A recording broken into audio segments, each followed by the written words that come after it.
Welcome to The Explainer. So today we're looking at a community event with a price tag that seems, well, almost impossible. We're talking about a full traditional feast for just a couple of dollars. So how on earth did they do it, and what's the real story behind that price? Okay, first off, you have got to see this. Just look at this incredible spread. This is not your average brunch. The Minnesota Tamil Sangam is hosting their annual Pongal feast, and they're offering a complete 12-item traditional meal, served authentically on a banana leaf. I mean, it's a feast for the eyes, and you can practically smell the spices through the screen. And get this, the price for this entire unlimited meal? $2.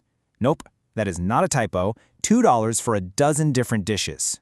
Which, yeah, of course, brings up the big question, right? In this day and age, how can any organization possibly afford to offer a meal this elaborate for a price that low? Is it some kind of magic?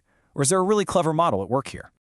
To figure out the how, we actually need to start with the why. Because this isn't just any brunch.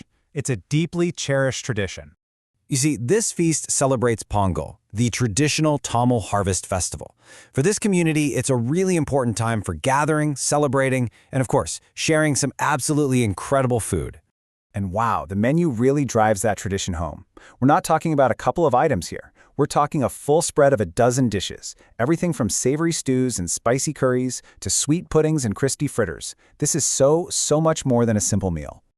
All right, so here's where we get to the real secret. The key to this amazing offer isn't hidden in the ingredients, it's all about who's on the guest list. And yep, here it is. This is the key. This deal isn't for just anyone walking in off the street. The flyer makes it clear. It's an exclusive, subsidized price just for members of the Minnesota Tamil Sangam, or MNTS.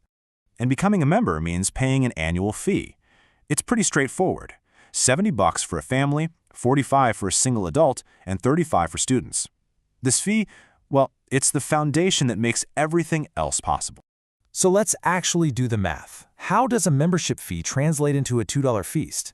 This is where it all just clicks into place.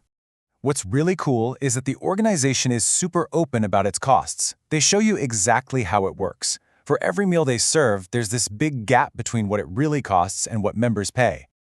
They've calculated the true cost of the food, and that includes the traditional plantain leaf it's served on, at $12 per person. So think about that. For every $2 a member pays, the organization is covering the other $10. So let's go back to that $70 annual family membership, because this is the magic number. This is the pool of money that makes the subsidy possible. Let's just walk through this for, say, a family of 4.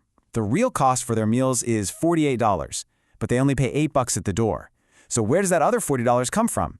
You guessed it, it comes directly out of that $70 membership fee they already paid. And this is where it gets even cooler. That membership fee goes even farther.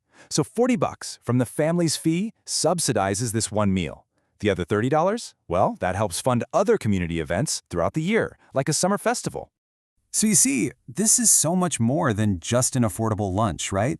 The entire system is designed for a much bigger purpose, building a community that lasts. And really, at the very heart of this whole model is this one core belief. They even say it themselves. Food is part of heritage.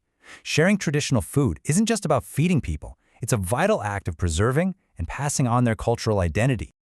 And what you end up with is this incredible, powerful, and totally sustainable loop. The annual fees for members create a community fund. That fund is then used to make cultural events, like this feast, incredibly affordable. The result is that their heritage becomes accessible to everyone in the community, ensuring it thrives. So, what looks on the surface like a simple $2 meal is actually a powerful engine for community. It's the delicious outcome of a model designed not just to feed people, but to preserve a culture. And that kind of leaves us with a final thought, doesn't it? This isn't just about one meal or one organization. It's a template for community action. So the real question is, what creative models can our own communities use to preserve and share what matters most to them?